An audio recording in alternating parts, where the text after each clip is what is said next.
مصادر خليجية وأردنية تؤكد أن شركة سعودية قامت مؤخرا بتجهيز 1800 سيارة عادية لتصبح سيارات إسعاف وناقلات جند لإرسالها إلى سوريا. فلماذا؟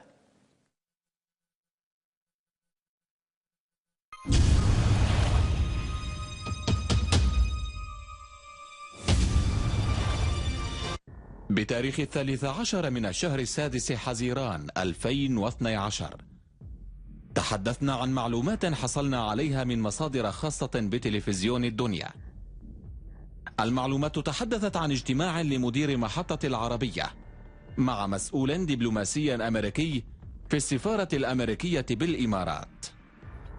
جرى الاتفاق خلال الاجتماع على ضرورة إنجاز تقارير إخبارية تفيد بأن الجيش السوري يستخدم أسلحة وغازات كيماوية سامة ومحرمة دوليا، وأن ذلك يتم بإشراف خبراء روس وإيرانيين.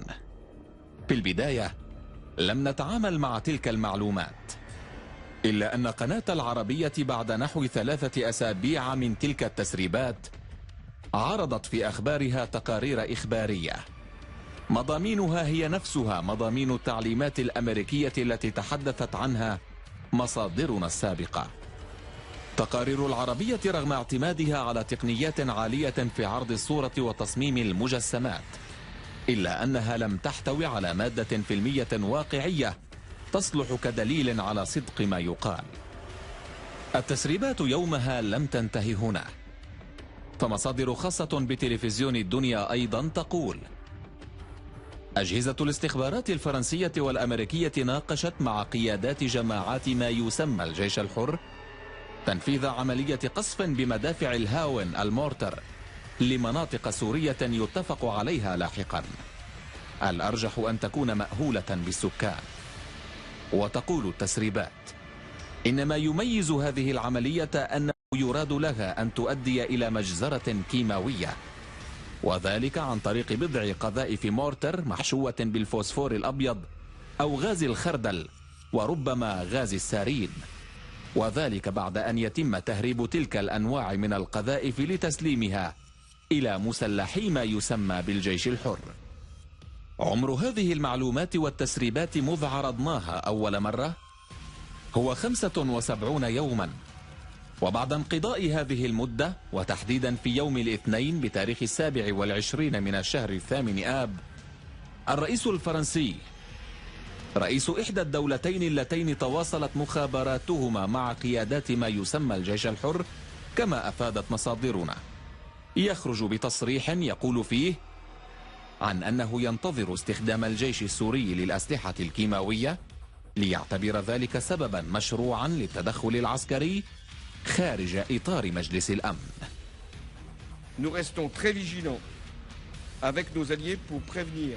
سنظل يقظين جدا مع حلفائنا للحقول دون استخدام النظام السوري لأسلحة كيميائية، الأمر الذي سيكون بالنسبة للمجتمع الدولي سببا مشروعا للتدخل المباشر.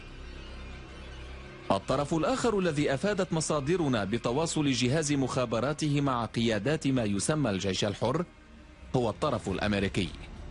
يخرج رئيسه باراك أوباما في تزامن مع التصريح الفرنسي ليحذر سوريا من استخدام الأسلحة الكيماوية أو من نقلها، وقائلا إن ذلك يشكل خطا أحمر مهددا بتدخل عسكري مماثل للذي تحدث عنه الرئيس الفرنسي. بعد كل ما سبق تأتي معلومات جديدة تنتشر على الإنترنت نقلا عن مصادر خاصة على اطلاع وقرب من مصادر صنع القرار في كل من السعودية والأردن، بحيث تطابقت المعلومات الواردة من كل منهما، والتي تقول: هناك رحلة لنحو 1800 سيارة اتجهت من الرياض وطوت المسافات وصولا إلى العاصمة الأردنية عمان. فمن يكون مهندس الرحلة؟ تقول المعلومات: عين شركة سعودية جهزت عددا من السيارات العادية ليصبح قسم منها سيارات إسعاف والآخر ناقلات جند لإرسالها إلى سوريا.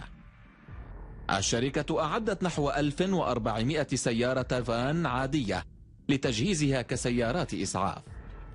والشركة قامت بتجهيز نحو 400 سيارة أخرى لاستخدامها كناقلات جند. وتفيد المعلومات أن السيارات حاليا موجودة على الحدود السورية الأردنية. الهيكل الخارجي لكل سيارة كتب عليه: أغيث الشعب السوري. السيارات جهزت لتكون مضادة للاختناق الكيماوي، وذلك بتركيب نظام الفلترة المضاد للاختناق الكيماوي فيها. وتكلفة تجهيز كل سيارة على حدة وصلت إلى 350 ألف ريال سعودي. المصادر تضيف أن الشركة عين هي شركة سعودية الجنسية، مقرها الرياض ولها عدة فروع. صاحب الشركة اسمه فاء صاد.